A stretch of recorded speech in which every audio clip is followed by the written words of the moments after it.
we have to switch over now because, well, Mr. Bismarck Ruwani, the Chief Executive Officer of Financial Derivatives Company, is standing by. Mr. Ruwani, we did take a little bit of your time there. We apologize, but you know this report. But Mr. Ruwani, the Chief Executive Officer of Financial Derivatives Company, joins us now to talk about interbank short-term rate, which has slipped. We know that Dr. Taye talked about the cost of borrowing, and of course, that affects businesses funding, the cost of funding. But Mr. Ruwani, tell us about this. Good morning, and thank you for your patience. We had to steal a bit of your time right there. So tell us about this interbank rate that has slipped and what impact it could have for businesses. You know, we have to look at interbank rates in the context of the market. The interbank rates hover around the short-term liquidity or long-term, short-term saturation of funds at a point in time.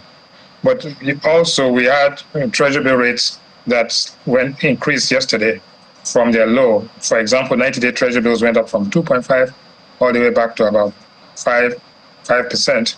And in the long end, also 365 days also increased. So while we have primary treasury bill rates increasing, we had interbank rates slipping because of some form of excess liquidity in the interbank market. But the impact of all of this volatility and liquidity saturation has been that it has brought the Naira under pressure. As you know, the Naira fell to its all-time low yesterday of 1,400 Naira to a dollar at the power market. In the official market, NAFEM market, it was 882. The gap between the two is about 600 Naira. In terms of percentage variance, it is significant. And that is the effect and impact of policy, bad sequencing and structural defects in the market structure, in the market that we have. So we now have the Naira trading at 1,400 to the dollar and 1,780 to the pound. And why we asked a few questions, people said, well, there are some people paying school fees, some airline remittances. In spite of the signal that came out from the central bank governor was very clear that they're clearing the backlog, and in reality, they are clearing the backlog. But the problem is that the market, there has been no system right now where we now say the Central Bank of Nigeria is going to sell the sum of 200 million Naira today in an open auction. Let us see that happen. If we don't have that, people become tentative and more speculative and afraid that the exchange rate is going to depreciate. I think that is the most important thing. The fear of exchange rate depreciation. We started at 1,100, as I got all the way to 1,400 in dollar, and it looks as if, except something different is done, it looks as if that rate continues to depreciate, even though I believe that Naira will find its way back in the near term. Yeah, talking about Naira, the central bank governor yesterday at the NESG event did say that the Naira is undervalued. Are you in line with that?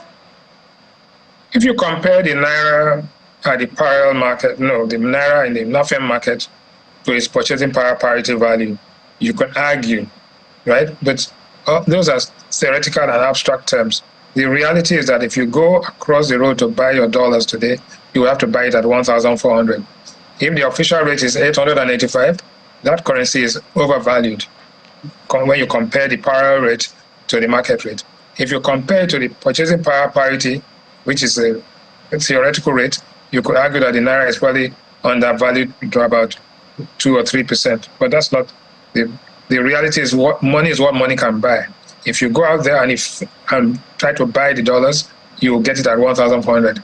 If you go into the supermarket now, the products that you're going to buy are priced at 1,400. The airline exchange rate is today at 1,281. So it is very clear that the Naira is under pressure because of three things. One, the amount of supply of dollars in the market is not adequate. Two, there are still some restrictions and making this in what we call an illegality premium. And three, the market, the way it operates today, is still opaque. We need to have an open auction where everybody bids, including the central bank, and everybody supplies, including the central bank. That way, there will be proper price discovery. I think we are going to get there very soon.